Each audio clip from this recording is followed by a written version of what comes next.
தமிழகத்தின் நிதிநிலை குறித்து ஒரு வெளிப்படையான விவாதம் தேவை என நாம் பல நாட்களாக காத்திருந்தோம். இன்று முதல்வர் விஜய் அவர்களின் தலைமையிலான அரசு அதை செய்து காட்டியிருக்கிறது. தமிழக நிலை குறித்த ஒரு விரிவான வெள்ளை அறிக்கை, கேளுங்கள், வெள்ளை அறிக்கை வெளியிடப்பட்டுள்ளது. அது வெறும் அறிக்கை இல்லை, இது தமிழகத்தின் இன்றைய பொருளாதார நிலையை துல்லியமாக படம் பிடித்து காட்டும் ஒரு கண்ணாடி. இந்த வெள்ளை அறிக்கை சொல்லும் உண்மைகள் மிகவும் அதிர்ச்சிகரமானவை. கடந்த 5 ஆண்டுகளில் மாநிலத்தின் கடன் சுமை எப்படி 2 மடங்காக உயர்ந்திருக்கிறது என்பது முதல் வட்டி செலுத்துவதற்கே அரசு பெரும் தொகையை செலவிட வேண்டிய கட்டாயம் வரை ஒவ்வொரு விவரமும் ஆதாரத்துடன் அடுக்கப்பட்டிருக்கின்றது. இதற்கு முன் இருந்த ஆட்சி காலத்தில் இவ்வளவு தெளிவான தரவுகள் பொதுவெளியில் ஏன் கிடைக்கவில்லை என்ற கேள்வி இன்று வலுவாக எழுகிறது. ஒரு ஜனநாயகத்தில் மக்களின் வரிப்பணம் எங்கே, எப்படி செலவிடப்படுகிறது என்பதை தெரிந்து கொள்ளும் உரிமை ஒவ்வொரு குடிமகனுக்கும் உண்டு. அந்த உரிமையை இந்த அரசு தனது முதல் கட்ட நடவடிக்கையாக உறுதிப்படுத்தியிருக்கிறது.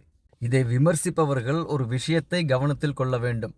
இந்த வெள்ளை அறிக்கையில் உள்ள தரவுகள் யாவும் இந்திய ரிசர்வ் வங்கி மற்றும் CAG போன்ற அதிகாரப்பூர்வ அமைப்புகளிடமிருந்து பெறப்பட்டவை. இதை வெறும் அரசியல் கணக்கு என்று ஒதுக்கி தள்ள முடியாது. இப்ப கடந்த காலங்களிலே இது போன்ற ஒரு விரிவான மற்றும் வெளிப்படையான நிதிநிலை ஆய்வை முன்வைக்க தவறியவர்கள் இன்று இந்த துல்லியமான தரவுகளை எதிர்கொள்ள முடியாமல் தடுமாறுகிறார்கள்.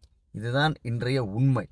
இதை நாம் அனைவரும் புரிந்து கொள்ள வேண்டும். இப்போ இது ஒரு கசப்பான உண்மையாக இருந்தாலும் இதை நேர்மையாக எதிர்கொள்வதே ஒரு ஆரோக்கியமான அரசியலுக்கு அழகு, இல்லையா? மாற்றத்தை விரும்பி இந்த அரசை தேர்ந்தெடுத்த மக்களுக்கு இந்த வெளிப்படைத்தன்மையே ஒரு நல்ல தொடக்கம். நிதி சிக்கல்கள் இருக்கலாம், ஆனால் அதற்கான தீர்வுகளும் அந்த அறிக்கையில் முன்வைக்கப்பட்டுள்ளன. நிர்வாக சீர்திருத்தங்கள், கசிவுகளை தடுப்பது மற்றும் முறையான நிதி மேலாண்மை மூலம் தமிழகத்தை மீண்டும் வளர்ச்சி பாதைக்கு கொண்டு வருவோம் என்ற உறுதியை இந்த அரசு அளித்திருக்கிறது. தமிழகத்தின் எதிர்காலத்தை வளமானதாக மாற்ற இந்த தரவுகளின் அடிப்படையில் நாம் அனைவரும் இணைந்து செயல்படுவோம். இது வெறும் தொடக்கம்தான், மாற்றத்திற்கான அடித்தளம். நன்றி.